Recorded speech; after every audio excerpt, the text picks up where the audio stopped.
बिस्मिल्लाहिर्रहमानिर्रहीम। अस्सलाम वालेकुम नाज़रीन, आप यूट्यूब चैनल देख रहे हैं। मैं इमरान ख़ान हूँ। इस्लामाबाद की कोसार मार्केट के अंदर एक अफसोसनाक वाक़या हुआ है और उसके रीज़न भी आपको जानने चाहिए ना। ख्वाजा साद रफ़ीक और हनीफ अब्बासी वहाँ पे खाना खाने के लिए गए। ख़वातीन ने उनको देख कर नारेबाजी की और धांधली का शोर मचाया, वोट चोर उनको कहा।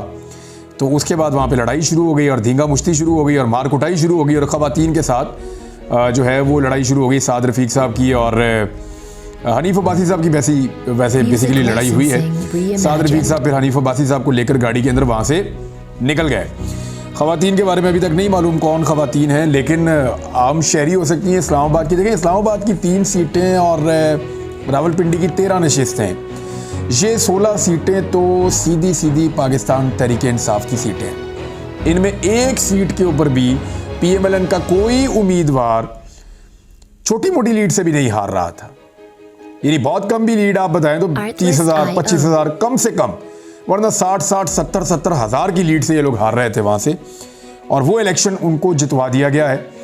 अब देखें ना, एक तरफ पब्लिक वो बाज़ारों में भी है, सड़कों पे भी है, रेस्टोरेंट में भी है, पेट्रोल पंप्स पे भी है, हर जगह पे आपको मिलेगी।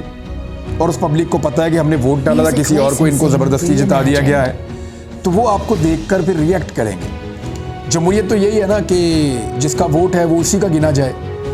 अब जब ज़बरदस्ती लोगों को मुसल्लत किया जाएगा, जब ज़बरदस्ती लोगों को लाकर उनकी हुकूमत बनाई जाएगी, तो जो आम पब्लिक है वो बेचारी रिएक्शन देने के अलावा कुछ और नहीं कर सकती।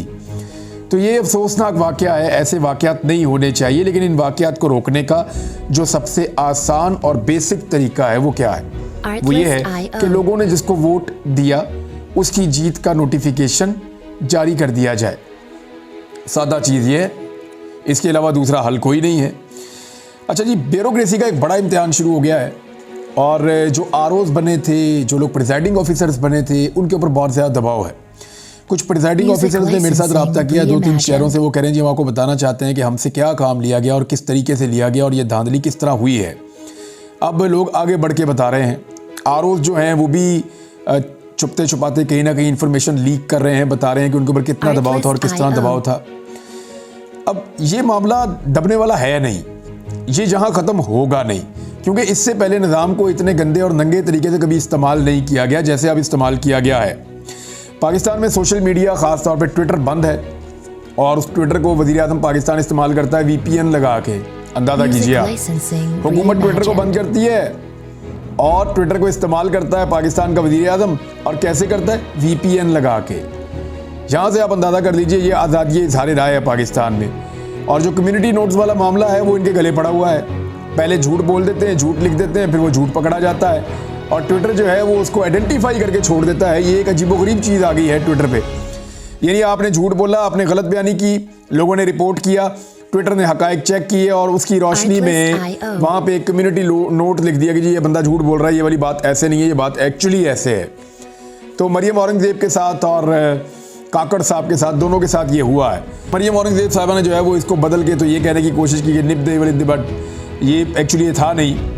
ये एक्चुअली जो है वो उन्होंने कहा था कि सर कलम कर दिया जाए, यानी सर उतार दिया जाए। मरियम औरंगज़ेब ने एक्चुअली ये कहा था, फिर ट्विटर ने उसकी तस्दीक की है। जिस तरह काकड़ साहब ने तारीफ़ की इलेक्शन की और उसके पूरे प्रोसेस की, उसके बाद ट्विटर ने तस्दीक की है कि ज़्यादातर तो इलेक्शन में रिगिंग हुई है, बेईमानी हुई है। तो कम्युनिटी नोट के अंदर उन्होंने वहाँ पे भी लिख दिया। अब ब्यूरोक्रेसी के लिए प्रॉब्लम ये है कि समाजी दबाव बढ़ता जा रहा है। यानी मैं सिद्दीक जान की एक यहाँ पे ट्वीट है, उसको आपको मैं कोट करके पढ़ के सुना देता हूँ। उसने बहुत अच्छा एक्सप्लेन किया इस सारे मामले को। कुछ चीज़ें इसके अंदर मैं ऐड भी कर दूँगा। ट्विटर क्यों बंद है? ट्विटर बंद होने की 2 वजूहात हैं। एक तो ये है कि लियाकत चट्टा ने धांधली का एतराफ़ करते हुए कहा कि उन पर सोशल मीडिया का भी दबाव था, इसलिए सोचा गया कि सोशल मीडिया के सबब जो सबसे मौसर ऐप है ट्विटर, उसको डाउन कर दिया जाए। इससे पहले कि सोशल मीडिया पर माहौल गर्म रहे और किसी और का ज़मीर जाग जाए। लेकिन दूसरी असल वजह यह है कि पाकिस्तान तहरीक इंसाफ ने हर ज़िले के DRO और हर हल्के के RO का नाम और तस्वीर सोशल मीडिया पर डाल दी हैं, जिसके बाद बहुत से लोग इन ब्यूरोक्रेट्स की फैमिली का बता रहे हैं कि इसका भाई फ़लाँ है, इसका बाप फ़लाँ है, इसका कज़न फ़लाँ है, ये फ़लाँ जगह का रहने वाला है, इनका कारोबार फ़लाँ है। इसी के साथ इन ब्यूरोक्रेट्स के ख़िलाफ़ सोशल बाइकआउट की मुहिम भी ज़ोर पकड़ चुकी है। इस पर ब्यूरोक्रेट्स ने हाथ खड़े करना शुरू कर दिए हैं। ब्यूरोक्रेट्स ने जो शिकायत की हैं इनमें से सिर्फ 2 सुन लीजिए। ये 2 शिकायतें हैं और ये अपने सोर्स के ज़रिए से बता रहे हैं सिद्दीक जान साहब। इन शिकायतों से आपको आइडिया हो जाएगा कि होने क्या वाला है या क्या हो रहा है इनके साथ। एक ब्यूरोक्रेट के मुताबिक इसको अपने बच्चे स्कूल से निकलवाने पड़ गए क्योंकि दूसरे बच्चे कह रहे थे कि तुम्हारे अब्बू ने ज़्यादती की है और तुम्हारे अब्बू अच्छे इंसान नहीं हैं, और बच्चे स्कूल से निकलवा दिए। उसने कहा जी दूसरे शहर में जाऊँगा और वहाँ पर बच्चे दाखिल करवाऊँगा। एक और ब्यूरोक्रेट ने कहा कि उनके वालिद घर के पास वाली मस्जिद में नमाज पढ़ते थे और वहाँ पे लोगों के तल्ख सवालात का सामना करना पड़ा, अब वो मस्जिद नहीं जा पा रहे। तो इस तरह की शिकायत और भी बहुत सारी आ रही है कि हमारे वालिदैन और हमारे बच्चों तक बात पहुँच गई है, ब्यूरोक्रेट्स का ये कहना है। फिर मरियम नवाज से और अनवारुल हक काकड़ से ब्यूरोक्रेसी के हक में बयानात दिलवाए गए, लेकिन ये तो वो लोग हैं जिनके अपने बयानात उनके अपने लिए फ़ायदेमंद नहीं होते, तो ये ब्यूरोक्रेट्स को फ़ायदा देंगे, तो वो नहीं दे पा रहे।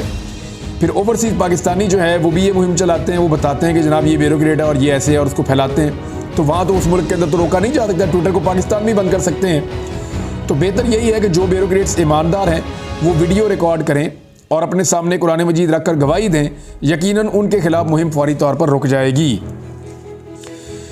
अच्छा, ये पाकिस्तान में ना तब्दीली आ रही है बड़ी तेज़ी से, लोगों को नज़र नहीं आ रही, समझ नहीं आ रही। ये जितने भी लोग ब्यूरोक्रेसी में या सरकारी ओहदों के ऊपर काम करते हैं ना, ये सब लोग हमारे मुआशरे के अंदर ही रहते हैं। ये ईद की नमाज़ हमारे साथ पढ़ते हैं, जुम्मे की नमाज़ हमारे साथ पढ़ते हैं, आगे पीछे हमारे साथ मस्जिदों में, बाज़ारों में, हर जगह पे मिलते हैं, स्कूलों में इनके बच्चे हमारे बच्चों के साथ पढ़ते हैं। अब ये वक्त बदल जाएगा, आप देखिएगा। जो बच्चा सरकारी गाड़ी के अंदर, सरकारी नंबर प्लेट वाली गाड़ी के अंदर स्कूल पहले आता था पुराने ज़माने में, तो उसको बड़े रश्क से बाकी बच्चे देखते थे कि इसका अब्बू ऑफिसर है बहुत बड़ा, तो ये सरकारी गाड़ी में आ रहा है। अब ये नहीं होगा। अब बच्चे छेड़ेंगे, चिढ़ाएंगे कि तू हमारी गाड़ी में आ रहा है, हमने तेरे बाप को ये गाड़ी दी है अमानतन, सरकारी काम करने के लिए, हमारी खिदमत करने के लिए, पेट्रोल के पैसे हम देते हैं, तू और तेरा बाप हमारे पैसों का गलत इस्तेमाल कर रहे हैं। ये होगा पाकिस्तान में, आप देखिएगा।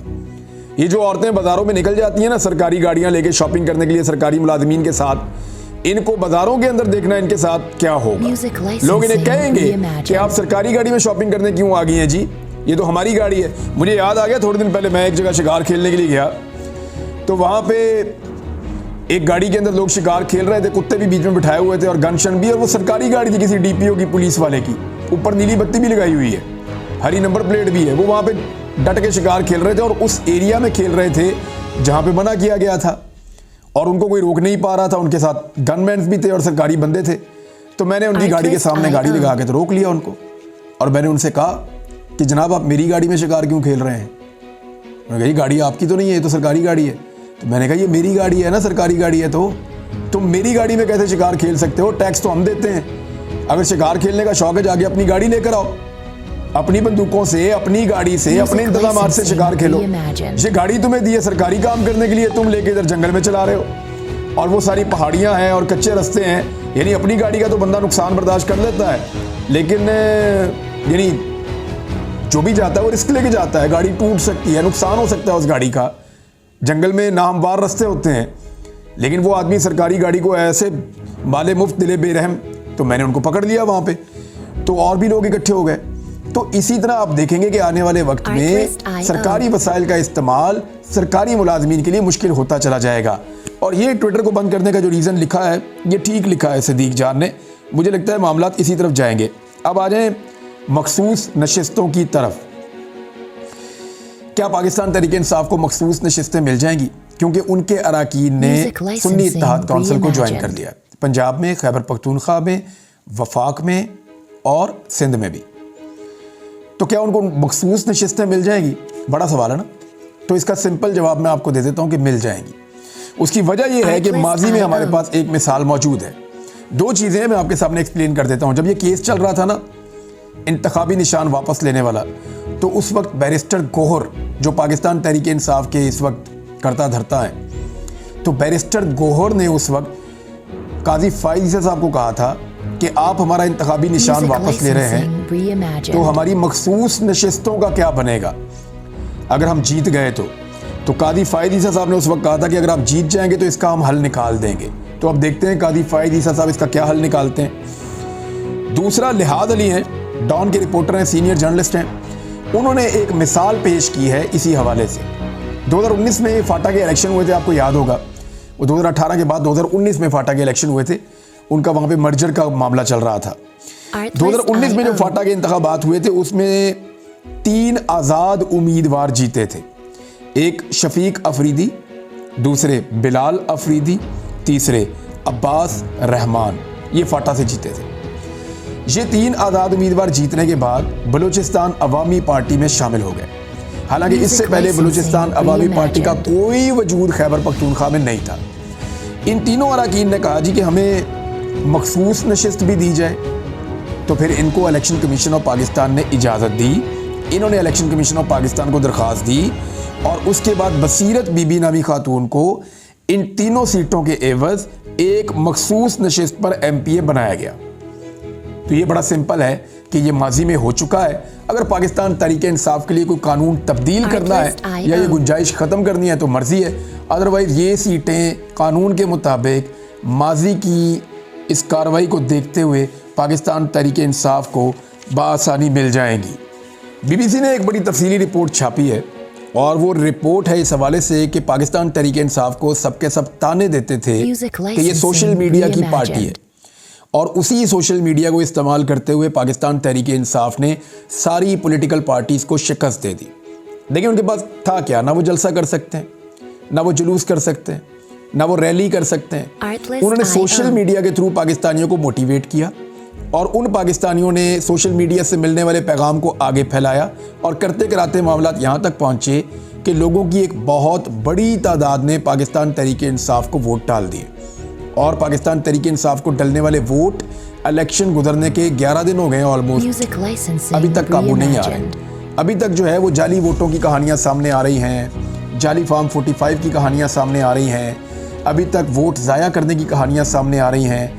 लेकिन ये सारे मामला आगे जाके खुल सकते हैं, इनके ऊपर इंसाफ हो सकता है अगर अदलिया चाहे तो, वरना यहाँ पे ऐसी मिसालें मौजूद हैं कि 5-5 साल गुजर गए और जिस उम्मीदवार ने केस किया था ट्रिब्यूनल में उसको 5 साल बाद भी इंसाफ नहीं मिला। जैसा कि मैंने आपको कल एक वीलॉग में बताया कि शेख वकास अकरम के साथ क्या हुआ था।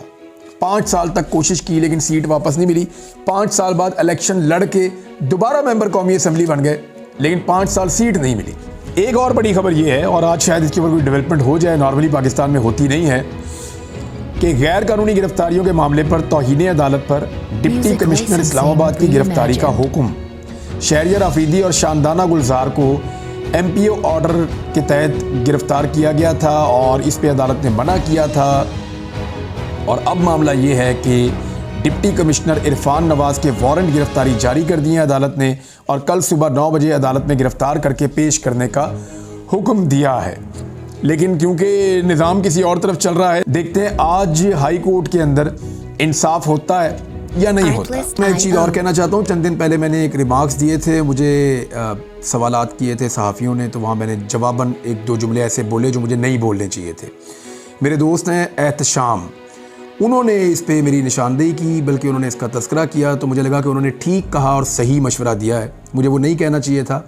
मैंने ये कहा था मरीम नवाज़ के वज़ीर आला पंजाब बनने पे कि बेल्टें कस लो, आपकी वीडियोज़ आ सकती हैं। हाँ, मामला तो ऐसे ही है, लेकिन मुझे ये बात करनी नहीं चाहिए थी। अफसोसनाक है, मुझे अफसोस है जो बात मैंने की, और आइंदा मैं ज़रा ख्याल रखूँगा। थैंक यू एहतशाम, आपका भी बहुत शुक्रिया। पीपल्स पार्टी और PMLN की बातचीत चल रही है नाज़रीन, शराकत इक़्तिदार के हवाले से।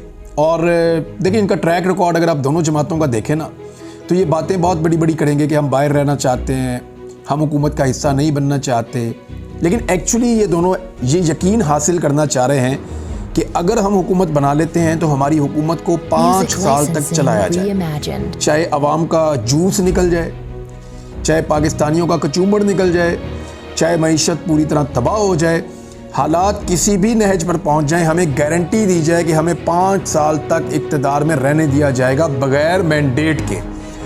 अब ये जैसी इनको श्योरिटी मिल जाएगी तो ये दोनों जमातें वजारतें लेकर ढिटाई के साथ बैठ जाएंगी इक़्तिदार के अंदर। आप ये देख लीजिएगा। अभी तो ये कह रहे हैं कि हम ये नहीं लेना चाह रहे, वो नहीं लेना चाह रहे, हम हुकूमत का हिस्सा नहीं बनना चाह रहे, लेकिन मीटिंग्स के अंदर से जो रिपोर्ट होती हैं चीज़ें या जो मुख्तलिफ सहाफ़ती सोर्सेज से पता चलती हैं, वो तो ये कोई सदर बनना चाह रहा है, कोई स्पीकर कौमी असम्बली का ओहदा लेना चाह रहा है, कोई वजारतों के अंदर ख़ास वजारतें लेना चाह रहा है। सबके सब वो ओहदे लेना चाह रहे हैं जो आइनी होते हैं, जिनके अंदर फ़ायदे मिलते हैं, जिनके अंदर प्रोटोकॉल्स मिलते हैं, जिन ओहदों का बहुत फायदा होता है, और उन ओहदों की तरफ कोई नहीं जाना चाह रहा जहाँ पे जिम्मेदारियाँ हैं, जहाँ पे काम करना पड़ता है, जहाँ पे मुश्किलात का सामना करना पड़ता है और जहाँ पे ब्लेम अपने ऊपर लेना पड़ता है। और शहबाज शरीफ के साथ काम करने का तजर्बा पीडीएम की जमातों का कोई अच्छा नहीं रहा। उन्हें अंदाज़ा हो गया कि हमने एक ऐसे आदमी के साथ काम किया है जिसको हुकूमत का सर पाँव भी नहीं पता। लेकिन किसी सूबे का वज़ीर आला होना कोई बड़ी बात नहीं है। वफाक पैसे कमाता है, वो आपको पैसे देता है, आप पैसे खर्च करते हैं। सूबे का वज़ीर आला तो शाह खर्च होता है, लेकिन जब आपकी वफाकी हुकूमत बनती है तब आपको पता चलता है कि पैसे इकट्ठे भी करने हैं, दुनिया से डील भी करनी है, मुल्क की मईशत को भी चलाना है। और वहाँ शहबाज शरीफ साहब की कैपेसिटी क्या है वो हमने देख लिया। जो मईशत का हाल किया पीडीएम की जमातों ने, अगर इनको दोबारा इक्तदार के अंदर लाकर बिठा दिया गया, सदर पाकिस्तान ने इसके ऊपर बात की है बड़ी क्लियरली। मैं उसी के ऊपर इस व्लॉग का इख्तिताम कर देता हूँ। आरफ अलवी पहले तो बोल ही नहीं रहे थे बड़े लंबे अरसे से, फिर बड़ी हिम्मत करके उन्होंने बोला। जो जुमले उन्होंने बोले, जो ख़ास जुमले हैं वो मैं आपके सामने रख देता हूँ। उन्होंने मुखातिब करते हुए कहा कि आप एलीट हैं और कौन आपको हिला कर ये बताएगा, इन इलेक्शंस ने आपको हिलाया है, मैं उम्मीद करता हूं कि आप हिले होंगे। लोगों ने आवाज़ मारकर चीख चीख कर कहा है कि तरजीहात दुरुस्त नहीं हैं। तरजीहात वो नहीं है जो ये हुकूमतें आप पर थोप रही हैं, तरजीहात वो हैं जो आवाम चाहती है। आपको लगता है कि इस ज़मीन के नीचे से तेल निकल आएगा और इन पॉलिसियों को चलाने से पाकिस्तान ठीक हो जाएगा? चलाने वाले लोग वो नहीं हैं। और कंटिन्यूटी कहाँ से आएगी? क्या हम बैरून मुल्क में मजदूरी एक्सपोर्ट करते जाएंगे कि जाओ जाके मिडिल ईस्ट को गुले गुलजार बनाओ और पाकिस्तान जो है वो सहरा बनता जाए? जिनके ऊपर जुल्म हुआ है पाकिस्तान में गुज़िश्ता 2 सालों में, वही लोग कर सकते हैं इस मुल्क को ठीक। इस वक्त अवाम ने मैंडेट दिया है और अगर इस मैंडेट का एहतराम नहीं करेंगे तो यहाँ खराबा बढ़ता चला जाएगा। हल मौजूद है, लीडरशिप मौजूद होनी चाहिए जो अमल दरामद करे। आपकी जिम्मेदारी अच्छे लोगों को मुंतखब करना था। ये पब्लिक से, नौजवानों से बात करते हुए उन्होंने कहा कि आपकी जिम्मेदारी थी अच्छे लोगों को मुंतखब करना, आपने कर दिया। अब यकीनी बनाइए कि उन्हीं को इक़्तिदार मिले। निशान भी ले लिया गया। हर घर में शायद ही कोई आदमी मुश्किल से हो जिसने गलती की हो। सब ने निशान ढूंढ ढूंढ के ठप्पे लगाए हैं और इसके बावजूद वोट भी दिया है। बंदे भी उठा लिए गए, लेकिन वो बंदे ढूंढ के, उनके निशान ढूंढ के लोगों ने जो है वो वोट डाले हैं। खूब लोगों को मारा और पीटा गया, मगर फिर भी औरतें और जवान खड़े रहे, औरतें खड़ी रहीं। तो सदर पाकिस्तान ने बताया कि ये इसको पॉजिटिव लिया जाए कि लोगों ने निकलकर जमहूरियत के ऊपर ट्रस्ट किया, इसको पॉजिटिव लिया जाए और मुल्क को आगे बढ़ाया जाए। बहरहाल देखते हैं, क्योंकि मुनीब फारूक नामी जो सहाफ़ी हैं उन्होंने जो कहानी सुनाई है वो तो कोई और ही नक्शा खींच रही है। देखते हैं क्या होता है। अब तक के लिए इतना ही। अपना ख्याल रखिएगा, अपने इस चैनल का भी। अल्लाह हाफ़िज़।